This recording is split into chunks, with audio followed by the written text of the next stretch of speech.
Have you ever played a game Yes. and been fairly happy with it, and then one moment ruins the entirety of the game?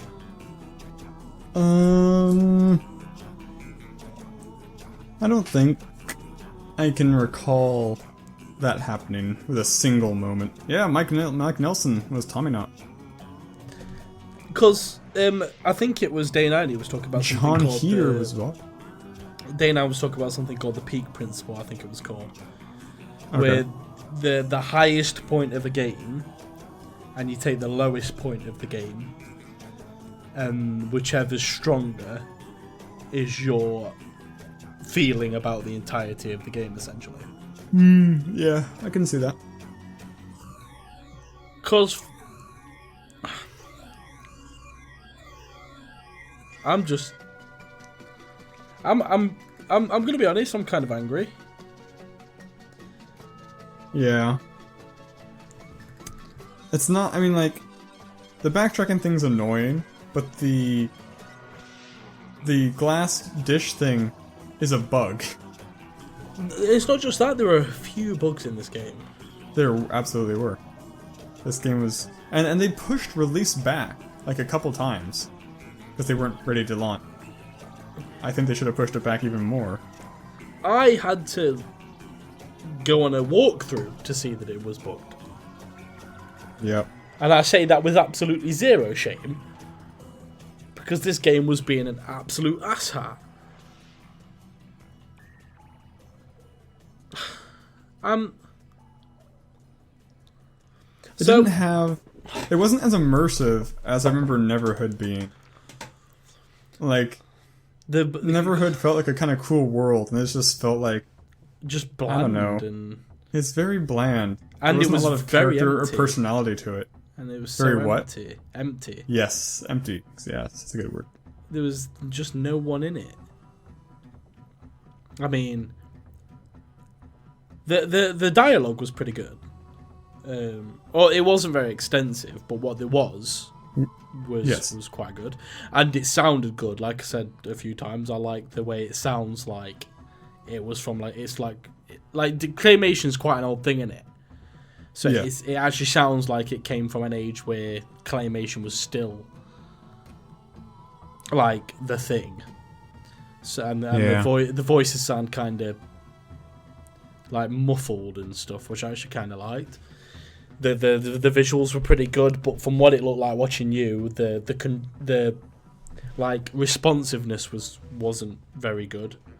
I don't know whether that's like true. just leaving a room could be hard sometimes because it wasn't clear where the door was. This is one of them games. And so he just stopped in the doorway. Yeah, and this is one of them games that would have benefited severely from what normal point-and-click adventures do, in which when you hover over something, it becomes interactable per se. Absolutely. Instead of just everything being, what it is. The story was meh. I didn't hate it, didn't love it. I mean, it was... Well, there wasn't a lot there. Yeah, it was okay. The guy attacked a fortress, and the mom became the fortress. I'm not gonna be funny. It was kind of shit. It was way shorter than I thought it would be. It just wasn't very good. It was underwhelming is probably the word I'd use. Underwhelming is accurate. I don't know that I'd go as far as shit. Yeah, it's not bad. I'm totally on board for underwhelming. When I think about it tomorrow, I probably won't be as angry as I'm now. But right. But after playing it, it was just rife with problems. And like you said, it wasn't long at all. And this is the problem. Point-and-click adventures are so good because the stories are usually so good. Because there's not much to a point-and-click adventure game. It's point and it's click. The gameplay isn't really there. Exactly, because it's a point-and-click. Well, there's nothing to be there. Everyone knows that the best point-and-clicks are the ones with the best stories. There's more of a burden on the story.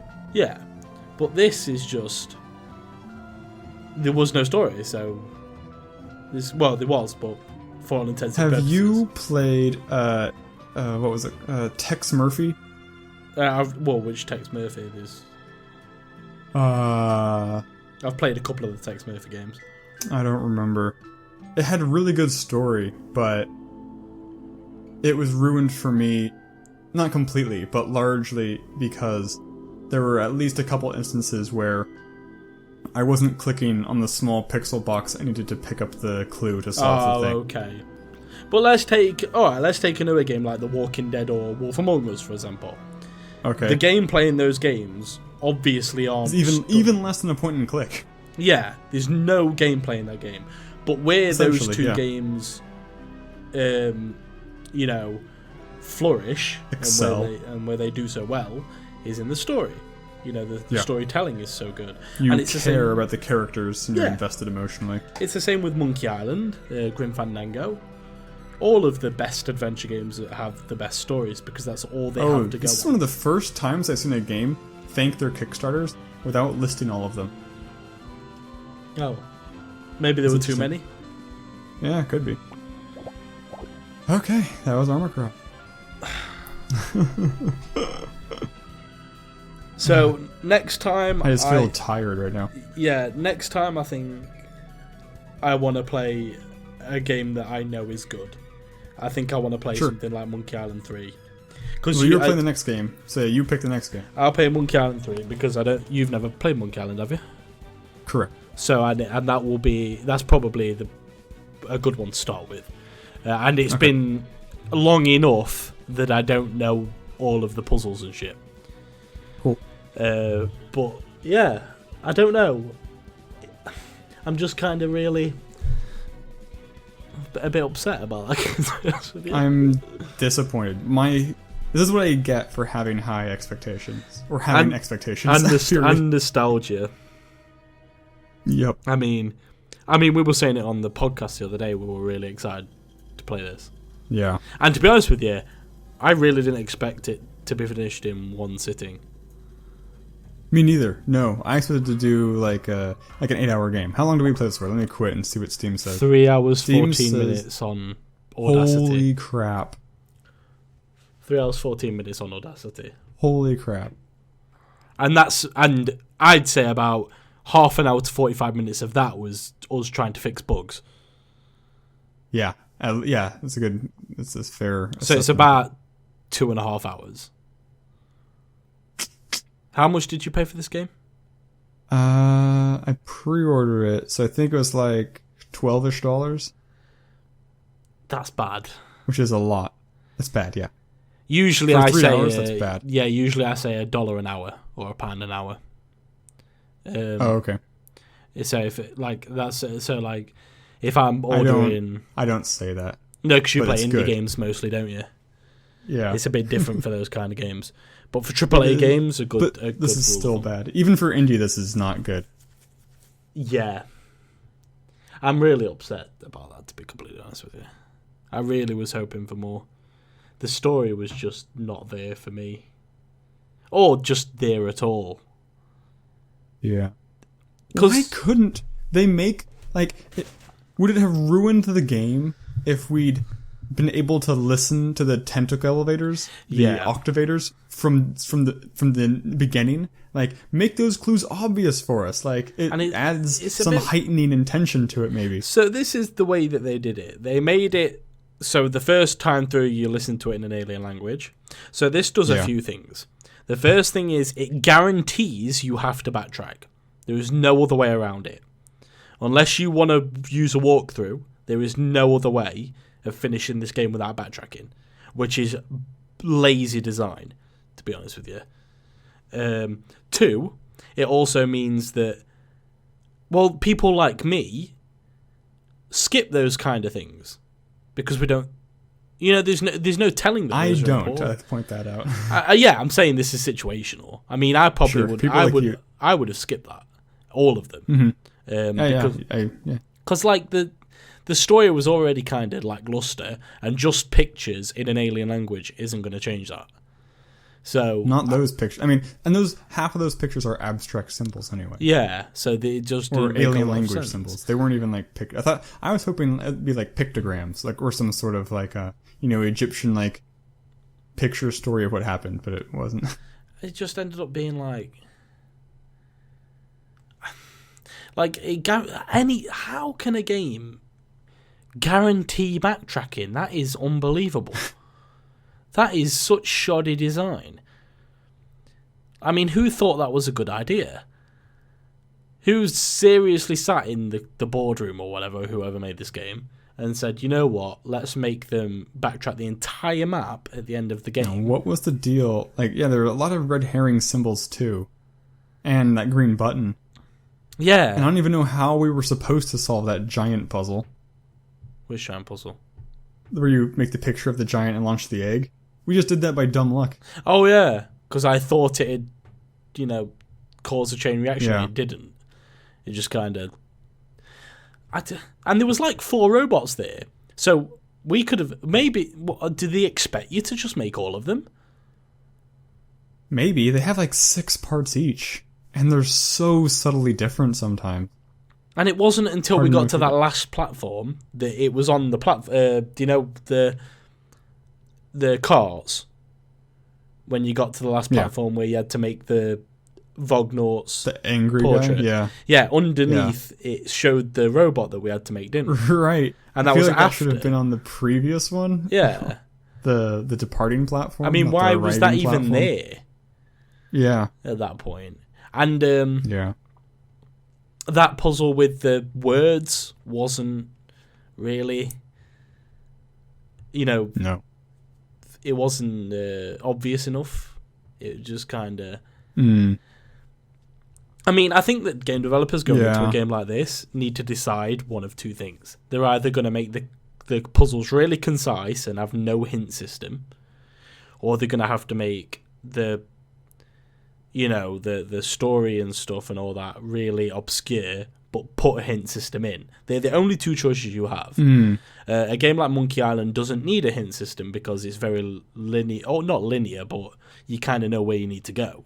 In a game like Deponia was crying out for a hint system because there was so much to do, and there was it didn't tell you. And same with this, it didn't really tell you. Like, the only saving grace this game had is it was linear, so you never really were wondering where you had to go. You were just wondering why you had to fucking go there. Yeah, just like on a a railway car where you have to go because that's the only way to progress the game. I think 2 weeks of lackluster games. But I think we need one that we need to pick a known ringer. Yeah, that's the same problem. I'm watching mostly Walking, like I've said. That's the problem I've had with that series, that they're picking relatively new or obscure games. I mean, they're playing King's Quest at the minute, but before then you had like Gemini Rue and Nancy Drew and stuff like that. And they had like a string of like 2 or 3 bad games, and it got tough to watch. Like Broken Age, although I love Day 9, the Broken Age one was hard to watch because it was so terrible. The game itself is so bad. Part 1 was good. Part 2. The pacing on it can be really tough because there's definitely at least 3 segments. I didn't do an LP of it, but I'm thinking back to my playthrough of it.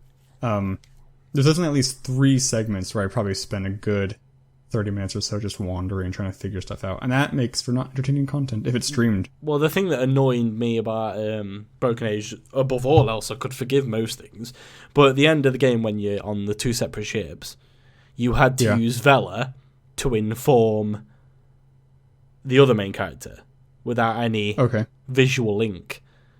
So you had to like use Vela to look at a picture to get the information that the other character would use. And then you sat there going, how would he know that? What? Yep. Doesn't make sense.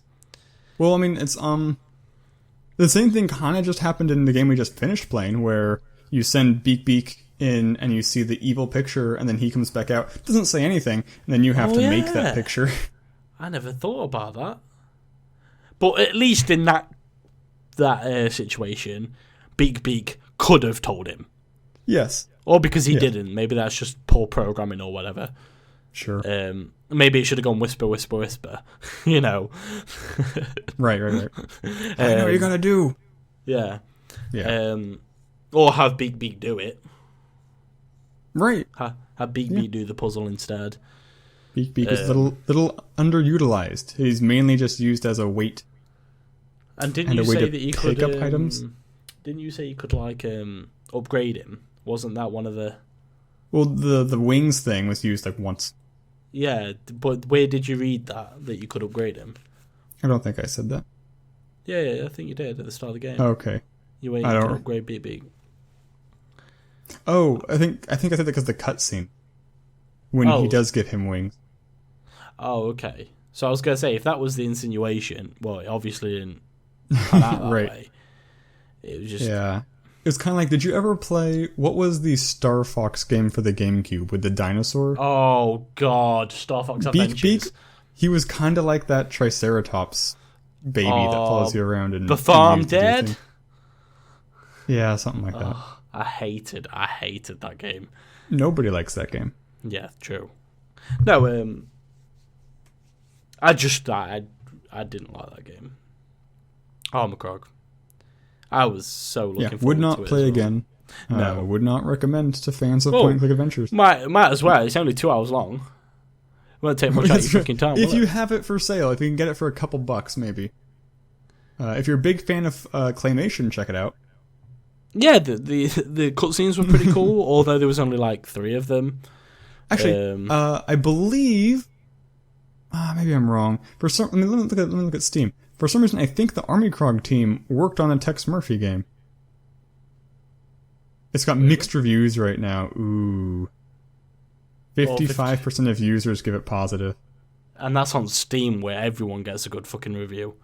Pretty dang much.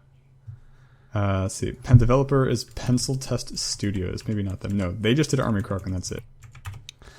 If I'm Publishers versus Evil. Ooh, Publisher's not doing too hot either. Just looking at their history of games. They did Banner Saga, which I don't like, but people do like. They did Skyshine's Bedlam, which people do not like. Torin was terrible. They did Afro Samurai. Okay, but they did not do Tex Murphy. I'm trying to... no, I was looking on to see the reviews for Armikrog. Armikrog's coming out for PS4 and Wii U. Why? I was... I have a feeling that the reviews... Tedious repeated puzzles. I see every review I'm reading so far includes those exact words. Tedious repeated puzzles. Lots of bugs. Lots of bugs. The backstory is amazing, says this review. Wrong. Oh, wait. If you read the Hall of Records... I didn't see the Hall of Records. I would have liked to have read that and gotten some backstory. Where was the Hall of Records? Escapist gave it a 3 out of 5. So not... Generous. Yeah, Metacritic also gave it a 3 out of 5. Yeah, there's no humor at all. It's a good point. Neverhood was hilarious. Neverhood was really, really funny. So of some people on Metacritic, this is why I don't trust Metacritic. One guy gave it a 10. How did this person play this game for 10 hours? Because he's bad, I don't know. Guess so. One guy gave it a 10 out of 10. An amazing short-lived experience. Claymation is an unlikely selection in the toolkit for developers. Blah blah blah. Bullshit. Oh my goodness. Oh, here's a PC Gamer. Armikrog is out, apparently broken. What? On Rock Paper Shotgun, there's a report of a particularly nasty progress-halting bug. Now, this is a warning. Probably don't buy Armikrog yet. I'm guessing that's the bug that we encountered. Yeah. Oh, here's an article again from Thursday. Yeah, Rock, Paper, Shotgun. As we warned you earlier today, Armikrog is in no state to be on sale. Riddled with bugs, some game-breaking, and presented in an unfinished way, this needs a fair amount more work before you should think about buying it. Well, I'm glad we're not crazy. Yeah. I mean, I didn't think we were. I said on the thing, though, when I was talking to you about it, Deponia Don't pre-order. Fairly good reviews, Deponia. Oh, right. Deponia has gotten better reviews than Armikrog. And I enjoyed this more than Deponia. Oh, yeah, by far. Bugs Deponia was terrible. But like game rankings gave Deponia 72%, Metacritic 74%.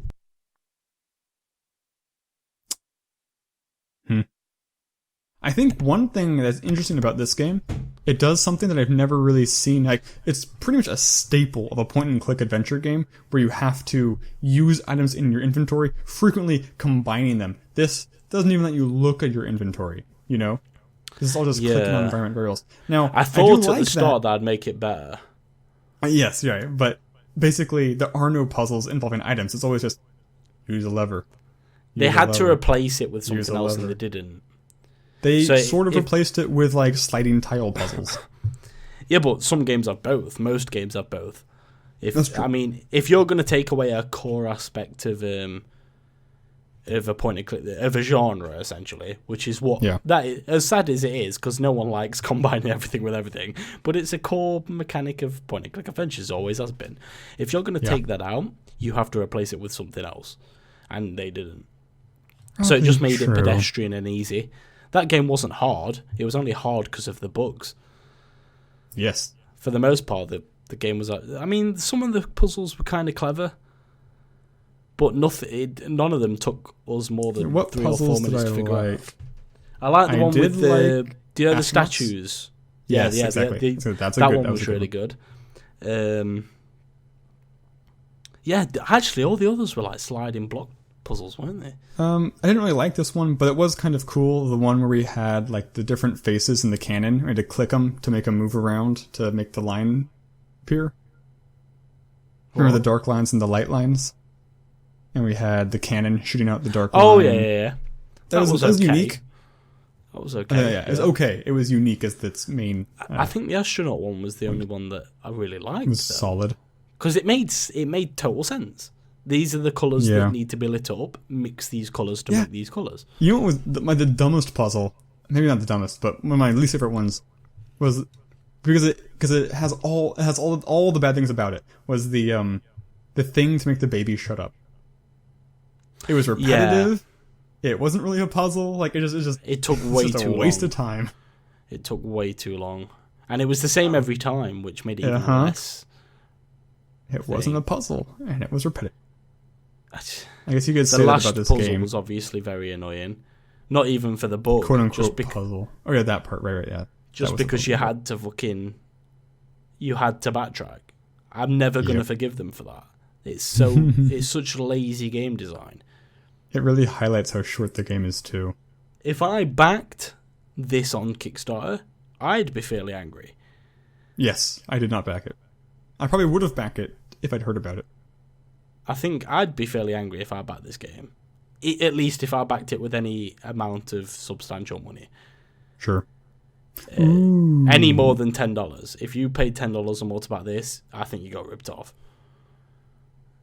I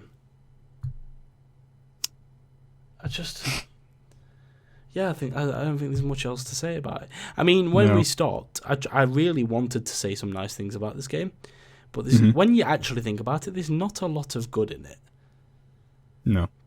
It's mostly just bad. Like, other than the looks, like if you replaced the claymation with like run-of-the-mill graphics, the highest peaks of this game would be average. Yes. I think if I was going to give this game a score out of 10... Out of 10? I think I'd probably give it a 3 or something like that. I'm actually being serious. Yeah, I know. I mean, yeah. I think I'd be in that same ballpark. Yeah, 3's... I'd have to really think about it, but 3 might actually be slightly generous. Because the true measure of a game... Even bug-free, it's still not a good game is the problem. Yeah. I mean, the true measure of the game... The puzzles are so boring. Is how much bad is there compared to how much good. And the bad completely outweighs the good in this game. Yeah. In quite frightening levels. I mean... almost every aspect of this game was either average or below average. The only thing that was above average for the genre is probably the animation. The animation was a real standout. Because it's claymation. I mean, claymation's always kind of cool. Yeah. I mean, and that's probably going to be cited as an excuse for having a short game, but that doesn't make it. It doesn't justify it. Really, it's like animated movies aren't only 30 minutes long. Yeah, I see what you mean. I mean, you've got to think about this when you put it on Kickstarter. Yeah. Or when you choose that as your medium for a video game. Yeah. Just, you have to think. You can't say, we're doing claymation. Yeah. So it can only be 3 hours. It's like, we're going to buy the best voice actor in the world, but our budget's small, so most of the game's going to be silent. I mean... Not saying that about this game, I just use that as a hyperbole. I hate to use the word indie game because I wouldn't classify it as an indie game. Because I would. The developers are known developers. No, they're not. I thought the publishers were, but the developers weren't. Oh, okay. I did not know that. Yeah, the developers, this is their only game. The Pencil whatever studio. Well, Pencil Test. Well, be less ambitious then. Yes.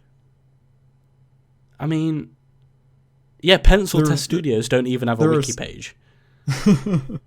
There are basic game design problems that, it was clunky. It was buggy. It was boring, to be honest. I mean, the only thing that kept me going was the fact that we're doing this on recording. Right. Because I feel bad that we didn't finish Deponia. If I'd been playing it solo or whatever, I would have taken a break. And by a break, I mean like a day or two. I think the reason that I stuck this out is because I felt bad for not finishing Deponia, and I didn't want to do that twice in a row. I'm sure that's a little factor as well. Thank goodness it's short, almost, actually, from a certain sense. If we had to break there and then come back next week, I would have been so not happy. Yeah. I would. Actually, it's making me a bit sad thinking about it. I wish that developers would stop taking beloved games and shitting on them, to be honest with you. It's the problem with anything like developing. Like, I was listening to a podcast a while ago about just computer security, and the host of the podcast, he's saying, there used to be a time where I'd think that, we'd learn from our security mistakes, and eventually we'd start writing secure code, and a lot of these problems and vulnerabilities would go away. I don't think that anymore. Like, the same problems are always gonna get made by people. Oh, certainly. I think the biggest... This is an example of that. The biggest problem is that, I think a good example is the Thief series, the recent Thief revival. I know of them. I have not played any of them. Well, the Thief revival was a perfect example of why people shouldn't bring back old games. Because the problem is, the reason it was so good was because it was unique. And what all that game developers do nowadays is take uniqueness and eradicate it. And make it like everything else just so it'll sell. The thing that made Thief so good Movies are similar to that too. Yeah, the reason that made Thief so good was, the fact that there was nothing else like it. It was a pure stealth game. And then the newest one was just shit in every way. And it's the same with this, Neverhood. Like I said, I can't remember a lot about Neverhood, but I can remember enjoying it. I can remember really enjoying the game. It was funny. It was well designed. And this game has none of those. It's just crap. The world itself was well designed, but yeah, as a I don't think it was. I think it looked nice. I don't think it was well designed. It wrapped around, which I think is a key thing I like. I like my puzzle games to be circular. Yeah, that was cool. But what I meant is that it was empty. So sure, I think it should have been, the whole thing should have been designed better. So it wasn't just completely barren. I mean, it was just us going through solving puzzle after puzzle for no apparent reason. It was very linear, especially compared to Deponia. One of the hard things with Deponia is how much cross stuff there is. I got this item, but you have so many other items from all over the map, you don't know how to combine them. Yeah, this didn't have that problem. Because you're which I don't mind things so are much. around me. I don't mind so much, but I wish that the world had a bit of life. Super linear, and it's one of the best puzzle games. Exactly. I just wish this game had some kind of life in its cheek. Yeah. I think more dialogue would have fixed that. Or something. It felt dead. And it bored me, to be completely honest with you. If we were, like I said, imagine having to play that by yourself with no good music, no kind of dialogue. You'd just be sat there in silence solving puzzles. Right. It'd be so boring. Oh, I think that's all there is really to say about Armikrog. I agree. I think I'm going to cut this out and put it as a separate thing at the end, which is like a review. Yeah. That you can watch before or after. Yeah. But I think next week or whenever we do this next, I think we're going to do Monkey Island. I think it's a safe bet. So next week's good for me. Yeah. Cool.